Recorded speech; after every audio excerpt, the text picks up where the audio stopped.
OK, alors maintenant, comment changer l'importance d'une valeur? Donc, son positionnement dans la hiérarchie.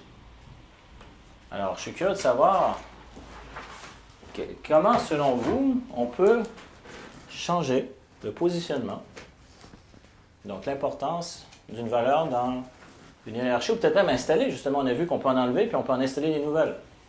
Donc, alors que ça soit changer, ou même, je pourrais rajouter le mot ici, installer, mais comment on peut faire ça? À votre avis, avec ce que vous connaissez?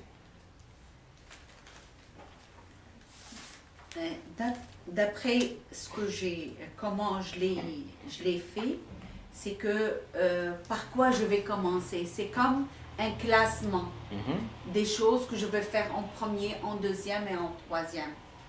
Donc là, tu me parles, c'est un classement conscient. Oui. Mais là, la question est la suivante. Comment on peut changer l'importance de la valeur pour que ça soit acquis, que ça soit vraiment intégré au niveau inconscient?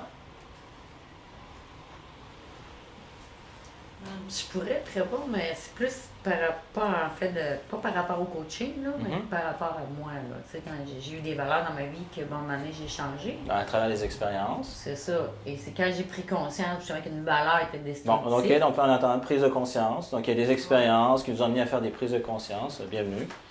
Donc, oui, effectivement, les expériences. Alors, nous, on pourrait... Oui. Là, j'ai changé la charge émotionnelle qu'il y avait sur cette valeur-là. Donc, effectivement, c'est une manière de faire. Donc, déjà nos expériences, mais là, ultimement, ces expériences nous amènent à ressentir de la douleur ou du plaisir. C'est effectivement, c'est une manière de faire, à faire des prises de conscience. Effectivement, ça, c'est une manière de changer. Quelle autre manière il y aurait, à votre avis, de changer donc le positionnement, l'importance d'une valeur dans la hiérarchie? Ou puis on a vu changer, mais on peut même installer une valeur qui n'était pas là. Donc, comment on pourrait faire ça?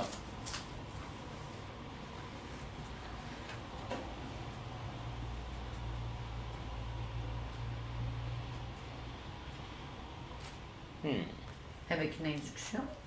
Oui, on pourrait effectivement faire des inductions. On pourrait utiliser le modèle de Milton, le langage hypnotique. Puis les déclarations.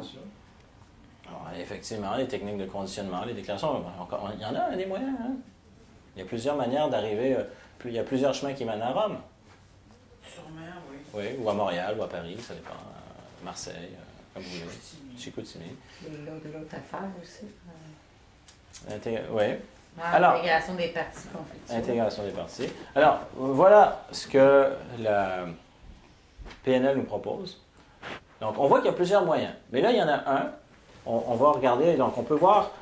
Vous vous rappelez tout à l'heure, plus tôt dans la journée, on voyait qu'il y avait des boîtes avec des manières de faire. Mais c'est que on est plus grand que ces boîtes-là. Donc, mais on va voir, il y a une manière qui est proposée de manière traditionnelle en PNL. Et cette manière de faire le changement, c'est avec... Switch. Grâce aux sous-modalités. Ah, ben oui. Aux sous-modalités. Alors, ben déjà, les réponses que vous avez données sont bonnes. Parce que la preuve, dans nos expériences de vie, on n'est pas en train de dire, tiens, j'ai telle valeur, je vais changer mes sous-modalités, puis non, on a nos expériences. Certaines expériences causent la douleur, il y en a d'autres qui sont source de plaisir, puis là, il y a une réorganisation qui se fait. On voit qu'il y a des changements qui se font comme ça, ou des fois, on peut conditionner quelque chose. Donc, toutes les réponses avant étaient bonnes. Mais là, la technologie, je veux dire, de changement de la PNL, c'est que c'est des outils qui nous permettent de faire des changements rapides. Et entre autres, en utilisant les sous-modalités. Donc, ce que vous allez faire, à partir de maintenant, vous allez observer le VACOG. Bon, généralement, on parle plus du VAC, donc ce que vous voyez, vous entendez, vous ressentez, mais à la limite, si vous avez des odeurs puis des goûts, super. Puis même, on peut même mettre le digital. Donc, observez les sous-modalités des valeurs de votre hiérarchie inconsciente. Donc, vous vous rappelez la deuxième liste? Pour l'instant, je vous dirais, est-ce que tout le monde, dans ce qui a été changé de position, ou, comment je pourrais dire, ou même installé, est-ce que tout le monde a quelque chose dans les 5 premières positions? De nouveau. Ouais, un changement dans les 5 premières positions. Ouais. Juste me faire un signe. Oui, c'est bon. OK, parfait.